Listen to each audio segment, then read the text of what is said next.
The morning sun had barely risen when the young housegirl hurried across the large compound with a bucket of water balanced on her head. She moved quickly from one chore to another, careful not to make a mistake. Before she could reach the kitchen, the madam pointed at her in front of the workers and visitors.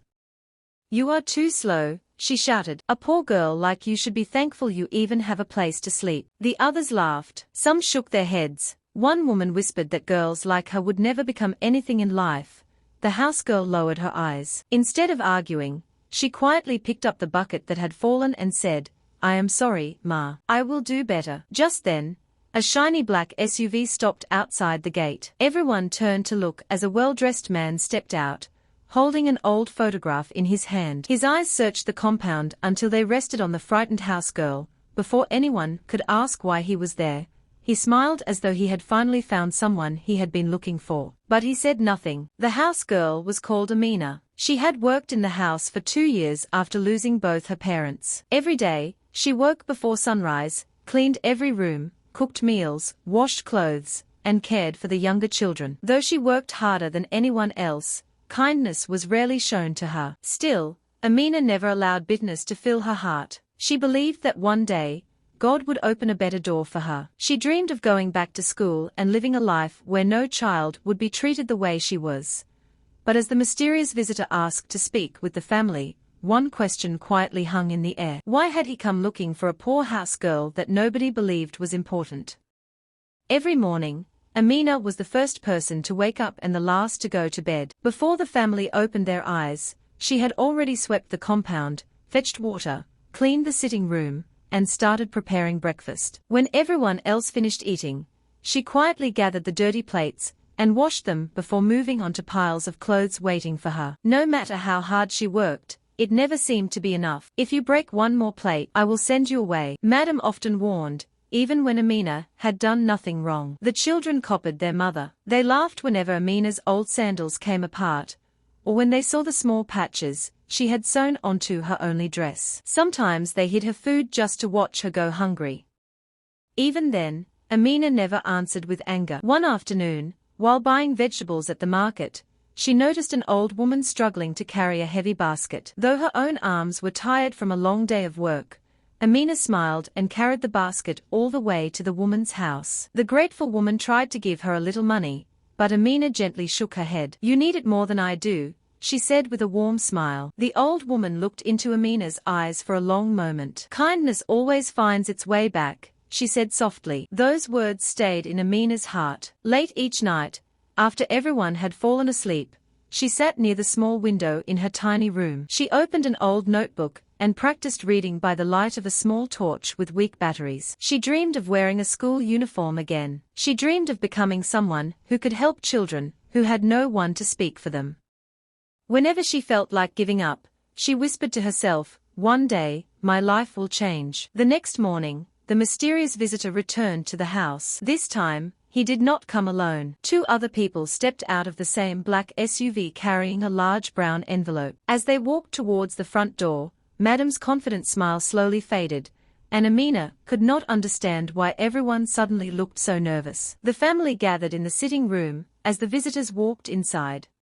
The man in the fine suit greeted everyone politely before placing the large brown envelope on the table. "We have come to ask a few questions," he said calmly. Madam forced a smile, but her hands shook as she poured drinks for the guests. Before anyone could sit down, one of the younger children ran into the room crying. "My gold bracelet is gone," she shouted. "I left it on my bed." The room fell silent. Madam turned sharply towards Amina. "You cleaned the room this morning," she said. "Where is the bracelet?" Amina looked surprised. "I have not seen it, Ma." "Liar," one of the relatives yelled. "Poor people always steal when nobody is looking." The words stung like sharp thorns. Without waiting for an answer, Madam ordered the guards to search Amina's small room. Her old bag was emptied onto the floor. Her notebook, worn clothes, and the little torch she used every night were thrown around for everyone to see. The workers stood outside the door, whispering as they watched. "I knew she could not be trusted. She acted so innocent." Amina felt tears fill her eyes, but she wiped them away. She folded her hands and stood quietly. "I did not take the bracelet," she said softly. You may search anywhere you wish. A few minutes later, one of the children came running down the stairs. I found it, he cried, holding up the bracelet. It was under my sister's pillow. The room became quiet again. No one apologized. Madam simply looked away and said, "Go back to your work." Amina bent down and gathered her scattered belongings without saying a single angry word. As she picked up her old notebook, a small photograph slipped from between its pages and landed near the polished shoes of the well-dressed visitor. He quickly picked it up. His eyes widened. For a long moment, he stared at the faded picture of a little girl standing beside a smiling woman wearing the same unusual necklace shown in the old photograph he had carried when he first arrived. He slowly looked from the picture to Amina's face. Then, in a quiet voice filled with surprise, he asked, "Child, where did you get this photograph?" Amina looked at the photograph in the man's hand and held her breath. "It belonged to my mother," she said softly. "I have kept it since I was little." The man stared at the picture again. His calm face was now filled with emotion. The two people who had arrived with him exchanged worried looks. "Where is your mother now?" he asked carefully. Amina lowered her eyes. "She died many years ago. Before she passed away, she told me to protect that photograph and never throw it away. She said one day it would help me understand who I truly was." The room became silent. Madam no longer looked confident. The workers who had mocked Amina stopped whispering. Even the children stared at her with new eyes. The man reached into his pocket and brought out the old photograph he had carried when he first arrived. He placed it beside Amina's picture on the table. Everyone leaned closer. The same necklace appeared in both photographs. The same woman appeared in both photographs. A quiet gasp spread through the room. Madam frowned. "There must be some mistake," she said quickly. "She is only a house girl." But her words no longer sounded strong. One of the visitors opened the large brown envelope and removed several papers. He checked the papers against the photographs, then looked at the man with disbelief. "It matches," he whispered. Amina stood quietly, holding her notebook against her chest. Her heart was beating fast, but she remained calm. "I do not understand what is happening," she said honestly. The man looked at her with tears forming in his eyes. "For years we searched," he said. "We searched everywhere." Madam took a step back. The workers looked at one another. The children who had laughed at Amina suddenly looked ashamed. Could everything they believed about her be wrong? The man slowly reached into his coat and pulled out one final document. His hands trembled as he unfolded it. He looked directly at Amina.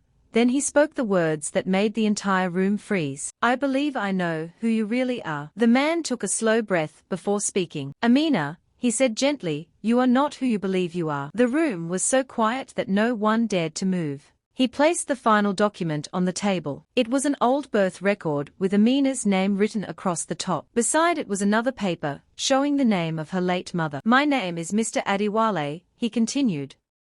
"Many years ago, your mother worked for my family. She was honest, brave, and loyal. When dangerous people tried to take control of our family business, she escaped with you to keep you safe." Amina listened in silence, hardly able to breathe. "My father asked her to hide your true identity until the danger was gone. Before we could find you again, your mother disappeared. We searched for both of you for years, but every trail ended with nothing." He held up the two photographs. "When I saw this necklace in your picture, I recognized it at once. It was made only for members of our family. Then I saw the same woman in both photographs. That is when I knew we had finally found you." Tears filled Amina's eyes as memories of her mother's final words returned to her. "Protect this photograph. One day, the truth will find you." Now she understood. The old notebook she guarded, the faded picture she refused to throw away, and the mysterious visitor's first visit had all been leading to this moment. Madam's face turned pale. The workers who had laughed at Amina lowered their heads in shame. The children stood close together, afraid to say a word. I did not know," Madam whispered, her voice shaking. Mr. Adiwale looked at her calmly. "That may be true," he said. "But you still chose to judge her because she was poor. You saw a servant when you should have seen a human being." No one could answer him. Amina wiped away her tears. She looked around the room, where she had spent 2 painful years. She did not smile with pride or speak with anger. She simply held the photograph close to her heart, thankful that her mother's promise had finally come true. But the greatest surprise was still waiting outside the front gate. As everyone stood in silence, the front gate slowly opened. Several black vehicles entered the compound one after another. Well-dressed men and women stepped out, followed by reporters and members of the local community, who had been waiting outside. Mr. Adiwale turned to Amina with a warm smile. For many years, our family hoped this day would come, he said. Today, we welcome you home. The visitors began to clap. Amina looked around in disbelief. She had never imagined that the quiet girl, who cleaned floors and washed dishes, would one day stand before so many people with tears of joy in her eyes. One of the company directors stepped forward and handed her a small wooden box. Inside was the same family necklace shown in the old photographs. It belongs to you, he said. It has always belonged to you. Madam could no longer hold back her tears. She slowly walked towards Amina and lowered her head. I judged you because of your clothes and your poverty, she said. I never saw the goodness in your heart. Please forgive me. The children also came forward. We are sorry, they said quietly. We should have been kind to you. Amina looked at each of them. She remembered every harsh word, every lonely night, and every tear she had hidden. But she also remembered her mother's advice: never let hate grow inside your heart. With a gentle smile, she nodded. I forgive you, she said. I pray you will treat every person with respect, no matter who they are. Those words touched everyone who heard them. In the months that followed, Amina returned to school and continued her education. With the support of Mr. Adiwale and his family, she later started a foundation that helped poor children, especially house girls who had been treated unfairly. She wanted every child to know that their future was not decided by their past. People across the community spoke of her kindness more than her wealth. They admired her not because she came from an important family, but because she never allowed pain to steal her gentle heart. Her story reminded everyone that true worth cannot be measured by old clothes, hard work, or a person's place in life. Kindness, patience, and dignity often hide the greatest strength of all. Because one act of respect can change a life, but one act of kindness can change many. Tell us what you feel about the story on our comments section, and please don't forget to subscribe, share and turn on the notifications button for more stories. Thank you.